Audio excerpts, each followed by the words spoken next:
baseball season's coming to a close. The Mets are currently about 9 games up in the NL East over the Nats. They're just really running away with this thing and taking this whole division by surprise.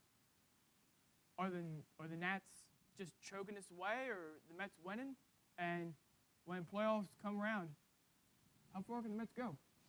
Well, the Mets can go pretty far, but I don't want to take any credit away from the Mets. You know, they had a tremendous trade deadline signing in Yoenis Cespedes, and their starting rotation looks to be one of the best in baseball. You got Matt Harvey, Jacob deGrom, and breakout Noah Syndergaard.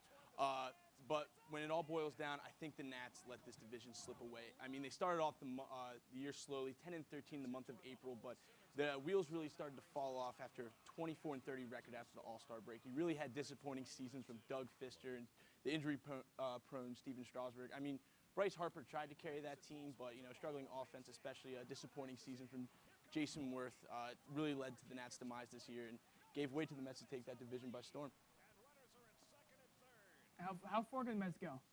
Say they hang on. How far can they really go in the playoffs? They could possibly dance in the Fall Classic with the American League team. There's really no ceiling. There's no. I don't think there's a ceiling for this team. Sky's the limit. Yoenis Cespedes, as I said, has been hot. David Wright coming back off the DL has been huge for them. Lucas Duda has come up with some big home runs this year for him. And then with that starting rotation, like I said, with Syndergaard really breaking out this year, I think they could possibly. Even with the limit with Matt Harvey, he's got his innings trimmed up. Is that going to have a problem for him? Yeah, it could. I mean, anything can happen in October. That's the beauty of baseball. But, well, Blue Jays, they avoided a little sweep. Right now, they're 3.5 up on the Yankees. And 20 games left in the season. Can New York get back up to top of AL East, or are the Blue Jays going to keep this up? Well, the Yankees can win this division, but it's going to take a little luck. I mean, they do have a three-game set a week from now in Toronto, followed by an 8-game homestand against some basement teams in the American League, in the White Sox and the Red Sox. However, they have a tough week coming up. CC looks to break his cold streak tonight. He's 1-13 in his last 14 starts. But the Yanks do face Jake Odorizzi tomorrow night, who has yet to win a game against the Yankees this year. He's 0 for 3 against them. And then Luis Severino takes the mound on Wednesday night. He's looking to bounce back. However, he did have a great outing against the Tampa Bay last time, but it's going to be an uphill battle for the Yanks, facing some hot teams this week. Right now it looks like Bryce is probably the favorite for the NL MVP, but someone overtakes him. Will someone overtake him? I believe. Who's it going to be?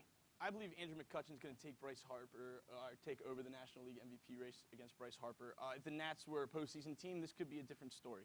However, Andrew McCutchen is just leading that Pirates team, the leader for the last 5 or so seasons, really bringing back baseball in Pittsburgh. And it's good to see that. It's good to see that Bucco Pirate energy rejuvenated. However, it's going to be an interesting way to wind down the season, but I think McCutchen will be able to take the MVP race. For decades and decades, Cubs fans have been thinking, when are our Cubs? Those guys in Chicago were thinking, when are our Cubs going to be making the playoffs? Well, everyone around the country is buzzing about the Cubs right now. They're 4 games back of the top spot for the wild card right now. They're going to be able to hang on? I think they'll be able to hang on for the second wild card spot, but I don't think they're going to be able to take the Pirates for the first place spot in the wild card. In fact, I see the Pirates really surging the end of the season, maybe possibly taking the NL Central crown from the Cardinals, who have owned that the whole year. It's really going to come down to a tight race. I mean, you have the 3 best records in baseball in the NL Central, and it's going to be fun to watch. But I believe the winner of that NL Central crown is going to do some damage in the postseason. So it's going to be an exciting 3 weeks of baseball coming up. Now, the Cubs right now, they sit in second place for the wild card. So right now it sits them for that wild card play-in bracket. They're going to make it in? Yeah, I think they'll make it into the NL wild card, the 1-game play-in game, which is kind of it is a disappointment that there's one playoff game between like the 2 and 3rd best teams in baseball. So it's going to be a weird way to end the season, but look for one of those wild card teams to make a huge splash in the postseason. Well, real quick, let's get World Series matchup preview, and who you got for your winner? It's a little too early to call for the World Series matchup. However, I can make a a little bit of a prediction for the American League Championship Series and the National League Championship Series. I mean, for the past last year, the Royals and the Giants, two wildcard teams that barely squeaked into the postseasons, made to the Fall Classic and had an epic showdown. So really, anything can happen in October. You can't script it, as you heard from many people. Oh, yeah. So if I were to pick a championship series for both leagues, for the National Leagues, I'm looking, like I said earlier, I think the arms of the Mets' starting pitching rotation, especially with, Syndergaard and DeGrom leading that, and Cespedes hot bat, as I reiterated over and over again. Cespedes is scary right now. He is scary. He is scary. And I think they're going to be facing a hot Buccos team. I think the Buccos finally break their postseason slump, win their first series since 1994 in the postseason. And I wasn't even alive last time they won that. Wow. I was, but I don't remember it. But yeah, it would be exciting to see. I think the playoff woes continue for the Dodgers. I do not believe. I don't think the Cubs are going to make it past. I don't think they're going to make it to the championship series if they can make it out of the wild card game. And then moving over to the American League, I mean, the acquisition that the Blue Jays made during the trade deadline with David Price, and then just reinvigorating that lineup with Troy Tulowitzki, Tulowitzki just went down.